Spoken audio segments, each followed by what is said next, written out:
కరప్షన్కి రాంగ్గా డిఫైన్ చేస్తున్నాం. డబ్బులు తీసుకున్నవాడిని కరప్టెడ్ అన్నాం. కాదండి, డబ్బులు కదండి. డబ్బులు తీసుకోవడం కాదు, దానికంటే డేంజరస్ ఏంటంటే inefficiency is the more dangerous to the society. Non accountability is the more dangerous to the society. నాకేమీ సంబంధం లేదు అని పదవిని పట్టుకుని ఎట్లా కూర్చుంటాడండి, నాకు అర్థం కాదైనా.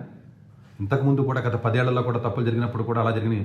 ఎంతోమంది గొప్ప గొప్ప ప్రధానమంత్రులు లేకపోతేనేమో మినిస్టర్లు కూడా చాలామంది బాధ్యత వహించి రిజైన్ చేశారు. ₹1,00,000 రైల్వే మినిస్టర్ దొరికాడు అప్పట్లో 2013లో. ₹1,00,000 సంబంధించి అది కూడా వాళ్ళ మేనలుడు ఎవడో తీసుకున్నాడని చెప్పేసి పట్టుకుంటే వాడిని, ఆ రైల్వే మినిస్టర్ని ఆ రోజున బన్సాల్ గారిని ఆ రోజున రిజైన్ చేశాడు ఆయన ₹1,00,000 దానికి సంబంధించి. మరి దీన్ని ఇప్పుడు ఏమంటాం మనం?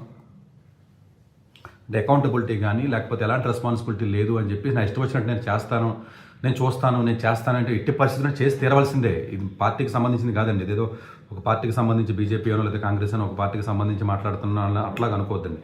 చేసిన ప్రతి తప్పుకి రెజిగ్నేషన్ చేయాలని కూడా ఎవరు అడగరు. చాలా జనరల్గా వర్కింగ్లో జరుగుతూ ఉంటాయి, అది సరి చేసుకుంటారు, అకౌంటబిలిటీ ఉంటుంది, లేకపోతే ఇంకోటి. ఇప్పుడు తీసేస్తే ఇప్పుడు ఇంకొక టాక్ ఏంటి, ఇంతకుముందు గవర్నమెంట్లో కూడా మనకి జనరల్గా గత 10 ఏళ్ళ నుంచి చూస్తే 12-13 ఏళ్ళ నుంచి చూస్తే రెజిగ్నేషన్ చేసిన వాళ్ళకి మళ్ళీ ఇంకొక పోర్ట్ఫోలియో ఇస్తున్నారు, కంప్లీట్గా బయటికి తీయట్లేదు. సో ఇది కూడా తప్పేనండి ఇది యాక్చువల్గా. సో డెఫినెట్గా ఎట్టి పరిస్థితులను బాధ్యత తీసుకోవాల్సిందే, రెస్పాన్సిబిలిటీ తీసుకోవాల్సిందే, ఆయన రిజైన్ చేసి తీరవలసిందే.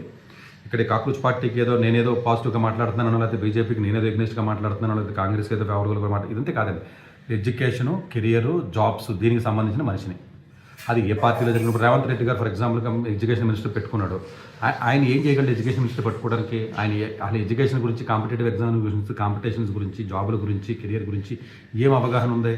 ఒక మినిస్టర్ని ఎవరైనా పెట్టచ్చు కదా, ఆయన దగ్గర పెట్టుకున్నాడు కాబట్టి తప్పని నేను చెప్పాను. అక్కడ ఆంధ్రప్రదేశ్లో చూసుకున్నట్లయితే ఏదో మినిస్టర్స్కి వీళ్ళకి ఏదో పిఎస్ల కింద పనిచేసి 20 ఏళ్ళు పార్టీలో తిరిగినందుకు, లేదా ఇంకొకటి చేసినందుకు, లేదా మామూలుగా చదవకుండా మామూలుగా ఉన్న వాళ్ళకి పట్టుకెళ్ళి మీకు మినిస్టర్లు ఇచ్చారు అక్కడ. సో బేసికల్గా పార్టీ అది టీడీపీయా లేకపోతే కాంగ్రెసా లేకపోతే ఇక్కడ టీఆర్ఎస్ ప్రభుత్వమా, లేకపోతే ఇంతకుముందు టీఆర్ఎస్ గవర్నమెంట్లో కూడా అంటే ఎడ్యుకేషన్ మీద పూర్తిగా అవగాహన ఉండి 100% రెస్పాన్సిబిలిటీ తీసుకుని ఎబిలిటీ ఉన్నటువంటి వ్యక్తులకి ఆ పదవి ఇవ్వాలి. నేను రెస్పాన్సిబిలిటీ తీసుకోను, పదవిని మాత్రం ఎంజాయ్ చేస్తాను, తప్పు జరిగితే నాకు సంబంధం లేదు, మీ మీరు చావండి.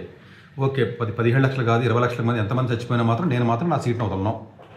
నా సీట్ నాకు కావాలి అంతే. నేను ఎఫిషియెంట్ కాకపోయినా పర్లేదు, నా సీట్ నాకు కావాలి. నా తప్పు కాదు. చిన్నపిల్లడు పెట్టినట్టుగా ఏంటంటే నాకు అర్థం కాదు. అదే తప్పు ఎవడన్నా గవర్నమెంట్లోనో లేకపోతే మామూలుగా ఉన్నవాడు ఎవడన్నా చిన్న తప్పు ఏదైనా చేస్తే, లేదా ఎవడో కొట్టుకున్నాడంటే పట్టుకెళ్ళి పోలీస్ స్టేషన్లో వేసి 10 ఏళ్ళు 20 ఏళ్ళు జైల్లో పెట్టి బయట తీసుకొస్తున్నారు, కేసులు తిప్పుతున్నారు కదా 20 ఏళ్ళు 30 ఏళ్ళు. మరి దీనికి ఏం చెప్తారు?